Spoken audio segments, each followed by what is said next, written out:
Hey guys, Adam here. Just a quick video on a great piece of equipment that you'll either love or love to hate. The safety squat bar. Up until 2 months ago, I never used a safety squat bar. The big reason is because the gym I go to never had one.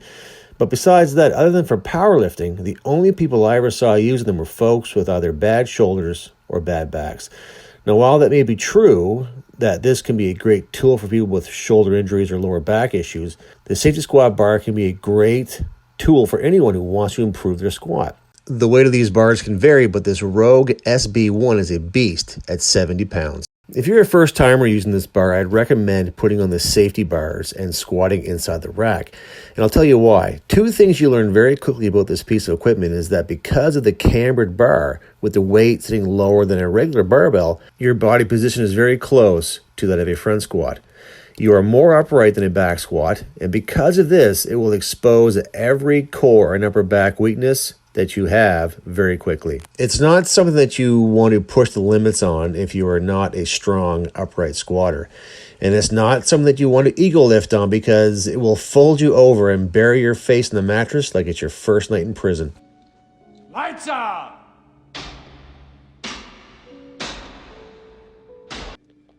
I remember my first night.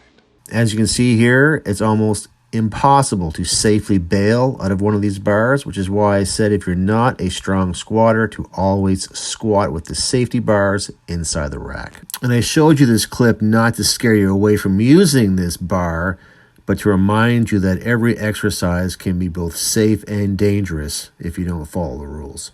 Okay, when setting up, you step under the bar and grasp the handles. When you step out from the rack, the handle should be in a firm but neutral position, feet roughly shoulder width apart, toes angled out. Then squat down, pushing the knees out over the toes, head up with a nice tight back and core.